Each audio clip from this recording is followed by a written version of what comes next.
Bienvenue sur le podcast Puissante et rayonnante, le podcast pour les femmes actives et spirituelles qui veulent se reconnecter à leur énergie féminine et illuminer dans ce monde.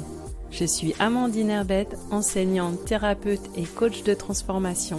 Dans ce podcast, je te partage des conseils simples, concrets et intuitifs pour que tu puisses te libérer, reprendre ton pouvoir et rayonner grâce à la puissance de ta féminité. Au programme Santé holistique féminine, guérison et empowerment. En attendant, je t'invite à t'abonner à ce podcast pour ne pas rater d'épisodes. Et je te souhaite une bonne écoute. Yorana, aujourd'hui je vais t'expliquer comment faire de l'espace pour ton énergie féminine et pourquoi le faire et ce que cela va t'apporter.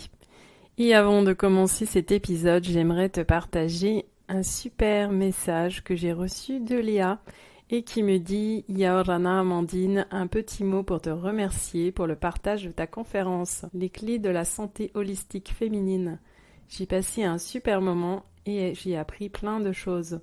C'est vraiment parfait et ça va m'aider sur ce chemin. Gratitude.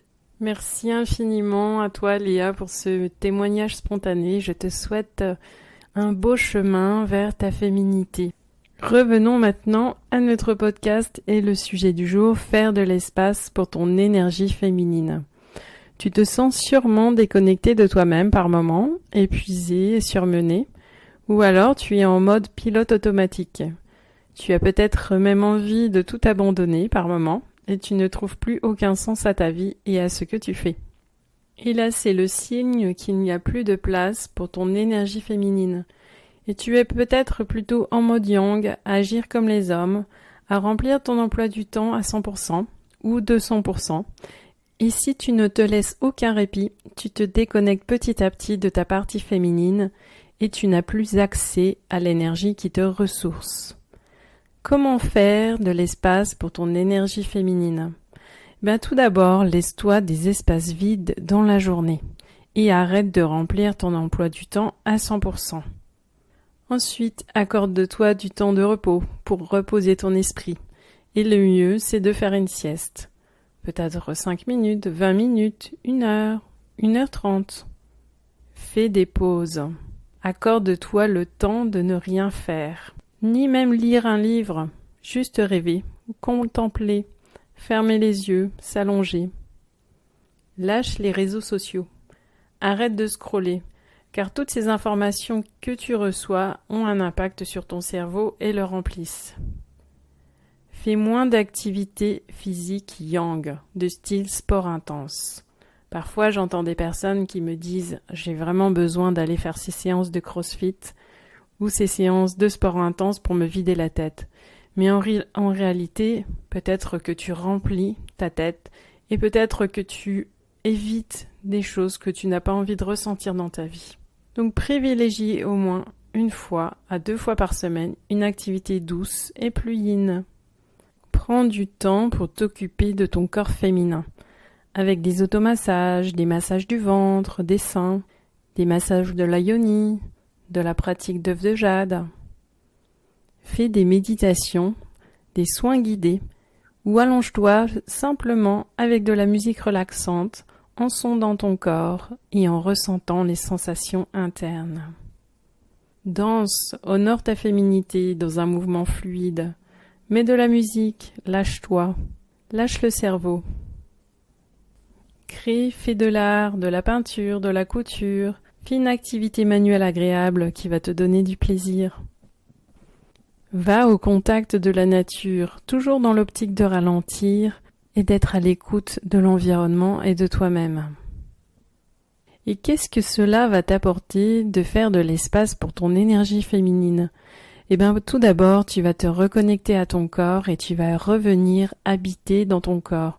Tu auras la sensation d'être plus ancré en toi et tu n'auras plus l'impression de flotter au-dessus de toi. Tu seras bien avec toi-même. Tu ne vas plus fuir les émotions ou les sensations désagréables en étant tout le temps en action.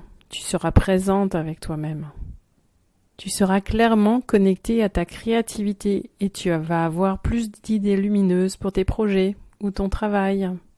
Tu vas être clairement connecté à ton intuition et tes capacités extrasensorielles.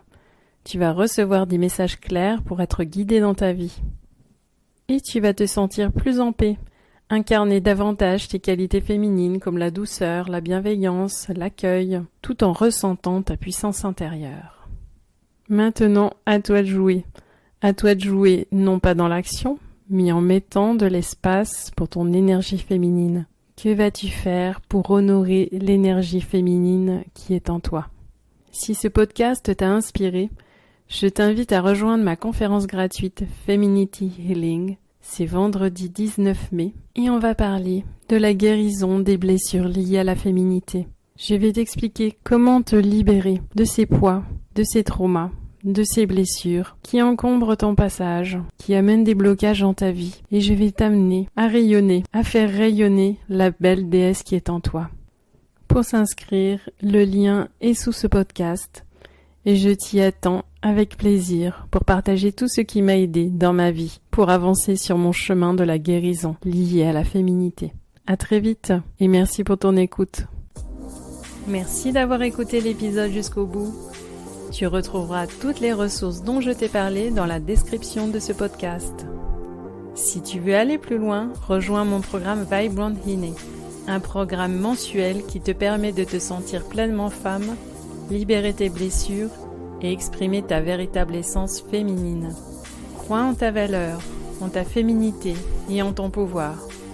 Tu es une femme puissante et rayonnante. À bientôt, belle femme!